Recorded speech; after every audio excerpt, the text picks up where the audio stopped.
নমস্কার, দেখছেন কলকাতা টিভি। আপনাদের সঙ্গে আমি মধুবন্তী। শুরু করছি সংবাদ সারাদিন। শুরুতেই যে খবরে নজর রাখবো, দ্বিতীয় দফার আগে রাজ্যে ভোট প্রচারে মমতা বন্দ্যোপাধ্যায়, সঙ্গে অভিষেক বন্দ্যোপাধ্যায় এবং অমিত শাহ তিনি কি বললেন? তার সভা থেকে দুর্নীতির প্রশ্নে নিশানা করলেন মমতার সরকারকে।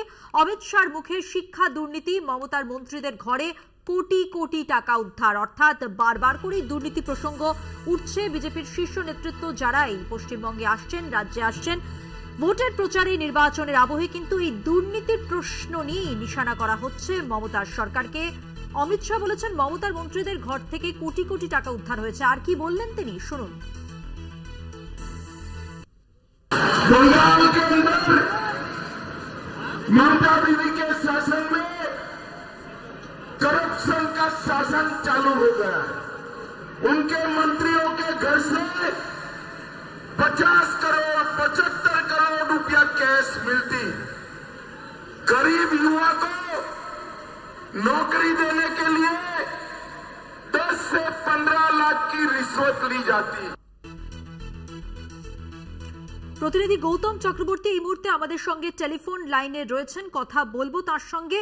গৌতম, শিক্ষা দুর্নীতি প্রসঙ্গে মমতাকে নিশানা অমিত শাহ। তিনি বললেন মমতার মন্ত্রীদের ঘরে কোটি কোটি টাকা উদ্ধার। আর কি বলতে চাইলেন অমিত শাহ, এই বার্তা কি জানতে পারছো? দেখো, অমিত শাহ যেটা বক্তব্য রাখছে সেটা সেই প্রধানত হচ্ছে যে তৃণমূল কংগ্রেসের পুরো নেতৃত্ব, রাজ্য নেতৃত্ব থেকে আরম্ভ করে মুখ্যমন্ত্রীকেও নিশানা করেন। এবং এই যে শিক্ষা দপ্তরের বিরুদ্ধে যে রায় দিয়েছে হাইকোর্ট গতকাল, সেই প্রসঙ্গে উনি বলেন যে রাজ্যের শিক্ষামন্ত্রী তার প্রাক্তন শিক্ষামন্ত্রী তার বাড়ি থেকে যে টাকা বেরোচ্ছে, তার বান্ধবীর ফ্ল্যাটের তলা থেকে যে ছবি দেখা গেছে বান্ডিল বান্ডিল টাকা এবং সোনা, এই প্রসঙ্গে কিন্তু একটি কথাই বলেন যে দুর্নীতিগ্রস্ত তৃণমূল এবং আপনারা এই ভোটে তার যোগ্য জবাব দিবেন। এবং আদালতের যে চূড়ান্ত রায়, সেই রায়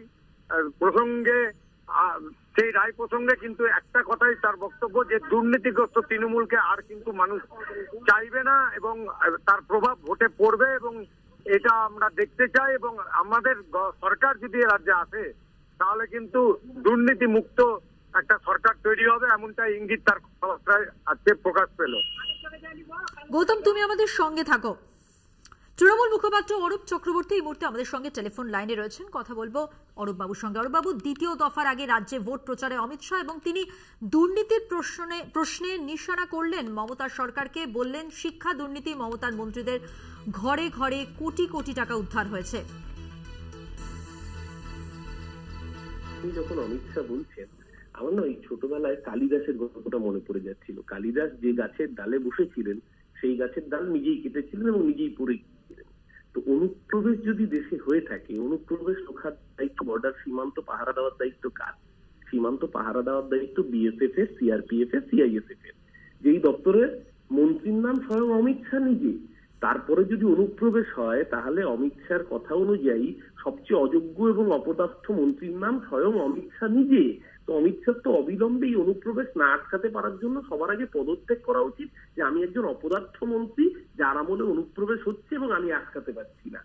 প্রথমত এইটার জন্য ওনার পদত্যাগ করা উচিত। আর উনি দুর্নীতি নিয়ে যত কম কথা বলেন তত ভালো। সারা ভারতবর্ষের মানুষ দেখেছি ইলেকট্রাল বন্ডের দুর্নীতি সারা পৃথিবীর বৃহত্তম দুর্নীতিকে ছাড়িয়ে গিয়েছে। দুর্নীতি নিয়ে যত মোদী শাহ কম কথা বলবে, আদানি কি করে সম্পত্তি ফুলে ফেপে বেড়ে উঠলো, এই নিয়ে যত কম কথা হবে অমিত শাহের জন্য তত ভালো। আর দ্বিতীয় কথা, অমিত শাহ বলছে যে এইবার বাংলা নাকি ওদের আসন দেবে। অমিত শাহ আমাদের লক্ষ্মী পেঁচা, ও যা বলে তৃণমূলের জন্য তাই হয়। আগের বার বলেছিল আপকি বার 200 পার, বাংলার মানুষ তৃণমূলকে 215টা দিয়েছিল।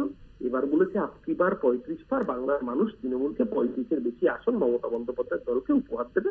নিশ্চিন্ত থাকুন, মমতা বন্দ্যোপাধ্যায়ের সমর্থন নিয়ে আগামী দিন ইন্ডিয়া জোট গঠিত হবে, সরকার গঠিত হবে, সেই সরকারের নির্ণায়ক শক্তি হবে মমতা বন্দ্যোপাধ্যায়।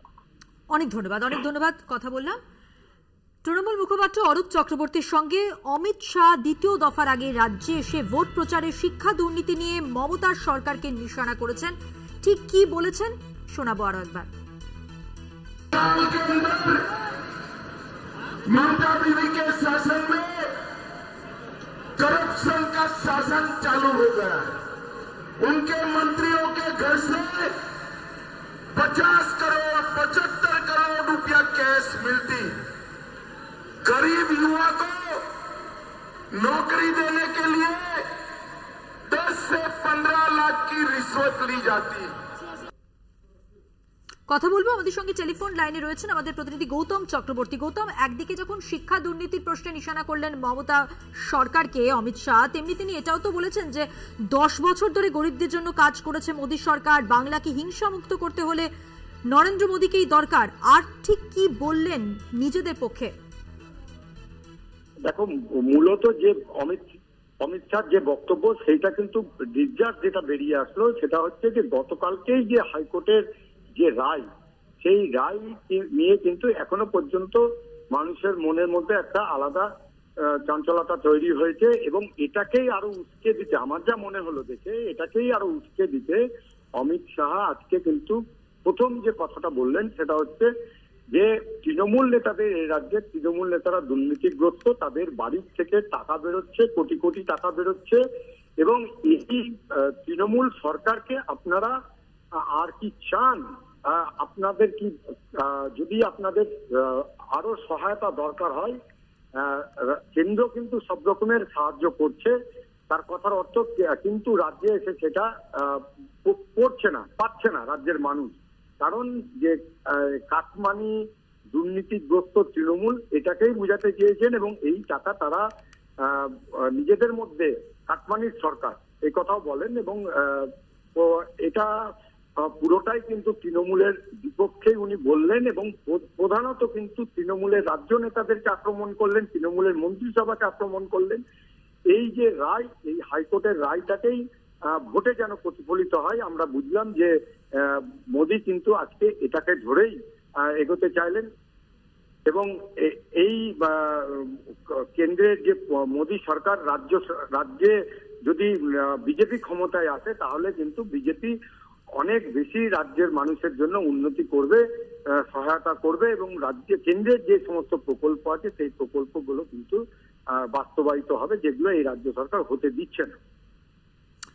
ধন্যবাদ। কথা বললাম আমাদের প্রতিনিধি গৌতম চক্রবর্তীর সঙ্গে। দ্বিতীয় দফার আগে রাজ্যে ভোট প্রচারে অমিত শাহ ঠিক কি বললেন শিক্ষা দুর্নীতি প্রসঙ্গে, মোদী সরকারের কাজের প্রসঙ্গে, তাই আরো স্পষ্ট করে বিস্তারিত জানালেন আমাদের প্রতিনিধি। মোদীজি তৃতীয়বার ক্ষমতা এলে উত্তরবঙ্গে কি হতে পারে, কি আশ্বাস দিলেন আজকে অমিত শাহ, সেই প্রসঙ্গেই আমরা ছিলাম।